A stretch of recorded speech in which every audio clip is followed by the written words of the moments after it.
le Centre Pompidou-Metz est une machine politique. Étrangement, on la qualifie de machine culturelle, mais c'est d'abord un geste politique, un geste pour la cité, un geste pour nous faire voir le monde autrement. Mais il ne faut pas être dupe. Bien évidemment, dans une aventure comme la nôtre, il y a d'abord une volonté politique, au sens noble du terme, de rapport à la cité.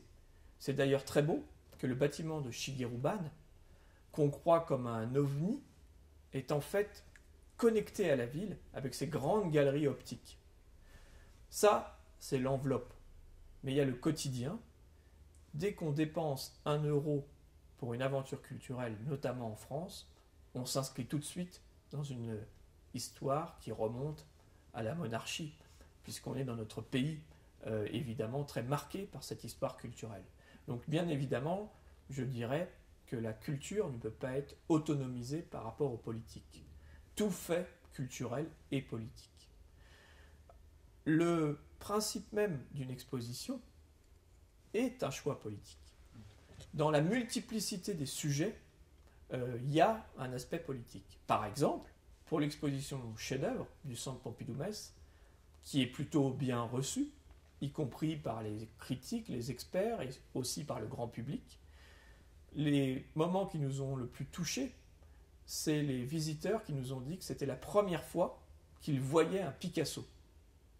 Et donc là, on retrouve le sens même de la démocratisation culturelle, qui en France est le grand débat, c'est-à-dire pourquoi faire de nouvelles machines politiques culturelles si ça touche toujours le même public.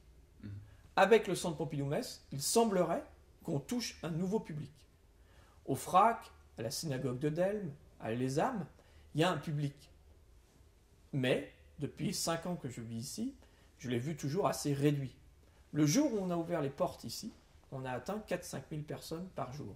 Et ça, c'est très intéressant, parce que je crois au fond de notre aventure, il y a cette part d'utopie, c'est-à-dire un rêve réalisé. Ici, on avait un champ, pratiquement, un terrain vierge, et on a créé une petite machine politique, culturelle.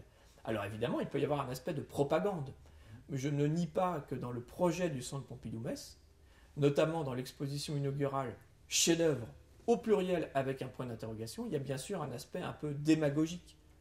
Mais derrière la démagogie, on a voulu donner à réfléchir, c'est-à-dire quel regard portons-nous sur les œuvres, quel regard portons-nous sur le monde.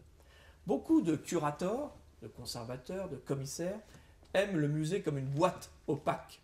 Ce que je trouve très intéressant dans ce projet du Centre Pompidou-Metz, c'est ce rapport au monde et cette opposition qui est comme disparue, qui est comme anéantie par l'architecture de Shigeru-ban. À la fin de l'exposition, on met cette phrase d'Ellsworth Kelly: « Dans les musées, ce que je préfère, ce sont les fenêtres. » Dans le projet du Centre Pompidou Paris, Renzo Piano et Richard Rogers avaient déjà créé le lien entre la police, l'étymologie de politique, et le monde de l'art. Ici, c'est une étape nouvelle, 30 ans après, qui je crois est assez intéressante.